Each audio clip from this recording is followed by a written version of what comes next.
আপনি সকালে ভুল করছেন, আল্লাহর কাছে মাফ চাইলেন, বিকেলে ওইটা আবার করা যাবে?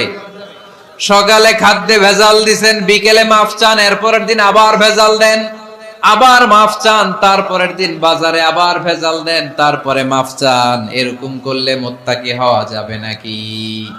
না। একবার যখন আমি আমার ভুল বুঝতে পেরেছি, আমি চোখের পানি ছেড়ে আল্লাহর কাছে ক্ষমা চাবো। আর জীবনে ওই পাপ কাজ আমার দ্বারা হবে না। চিল্লায় বলেন ঠিক কিনা?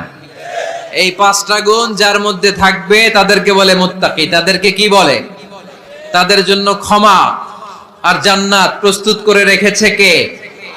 এই ক্ষমা আর জান্নাত হচ্ছে ডান দিক, আর বাম দিকে আছে জাহান্নাম।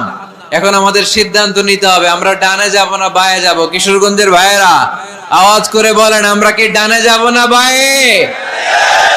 আমরা সবাই মুত্তাকি হতে চাই কি চাই না? মুত্তাকিদের কয় গুণ?